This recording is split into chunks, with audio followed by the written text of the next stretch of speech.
Vas-y. Journal de bord de la compagnie des Fiers à Bras. Louis, 3e jour. Heidi, 3e jour. Nous sommes le 3e jour. Donc le départ, ça s'est passé comment? On s'est tous rejoints avec beaucoup d'avance à Charles de Gaulle. Premier hic, il y a Zoé qui s'est trompée dans son numéro de passeport. C'était pas mal aussi.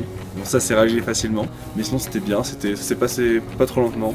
Alors, on a une petite frayeur, même une grosse frayeur à l'aéroport, parce que PG trouvait plus son passeport, il l'avait oublié dans l'avion. Du coup, on a attendu que Louis et PG fassent tout le tour de l'aéroport, et ils ont été finalement pris en charge par un douanier très gentil, et donc on a eu notre avion. Ouais. On a pris l'avion jusqu'à Lima, on a parlé, on a beaucoup dormi.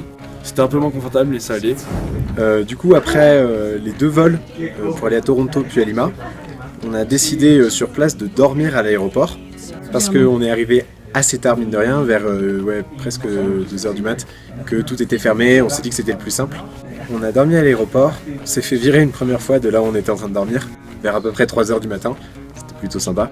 On a décidé de s'installer à une table de McDo et on est resté à la table du McDo environ de 3h jusqu'à 7h du matin. On a appris à jouer au tarot à PG et à Pierre. On a joué pendant pas mal de temps quand même. À la fin du voyage, on va être des pros du tarot. À 7h, on est parti chez la maman de la nounou de Pierre qui nous accueillait gentiment pour le petit déjeuner. Et donc on y est allé en taxi, qui voulait absolument qu'on rentre à 6 dans son taxi pour 5. C'était dangereux. Donc on est arrivé chez la maman de la nounou de Pierre, qui nous avait préparé un petit déjeuner de folie.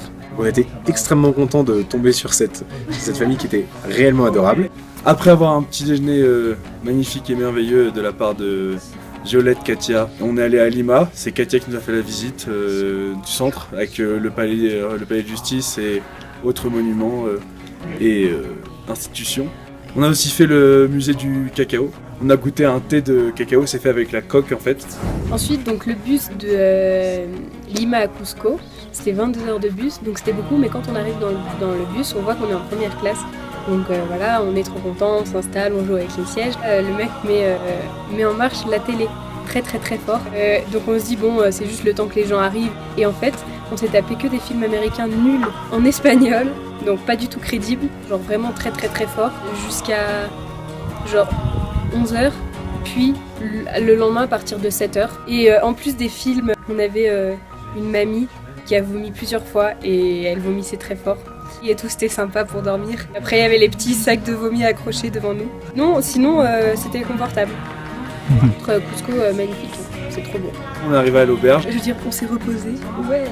On était quand même plutôt fatigués à ce moment-là. Et on s'est trouvé vraiment dans un cocon. C'était vraiment super agréable. Tout le monde est super gentil, tout le monde est super sympa. On a notre propre chambre, ils ont même démonté un lit superposé pour le mettre dans notre chambre. On est resté sage la première soirée, on était fatigués, donc on allait se coucher vers 22h, 23h. On n'a pas trop eu le mal de l'altitude, bah pas trop. Enfin ça dépend qui. Louis un peu le soir quand même, il avait un peu la tête qui tourne. On a eu quand même un peu mal à la tête. Ça va. Ah par contre on est hyper essoufflé. Genre dès qu'on fait quelques marches, on n'en peut plus. Ce matin, on est allé un petit peu dans Cusco et on est allé s'acheter presque tous des pseudo-ponchos, châles sympathiques, parce qu'on a été un petit peu surpris par la température, pour être honnête. Dès qu'il n'y a plus de soleil, il fait vraiment froid. La nuit, on tombe facilement à 3-0 degrés. Cet après-midi, on va partir à 14h40 pour la première fois pour l'association. On aura plus de détails sur place. On vous revoit la prochaine.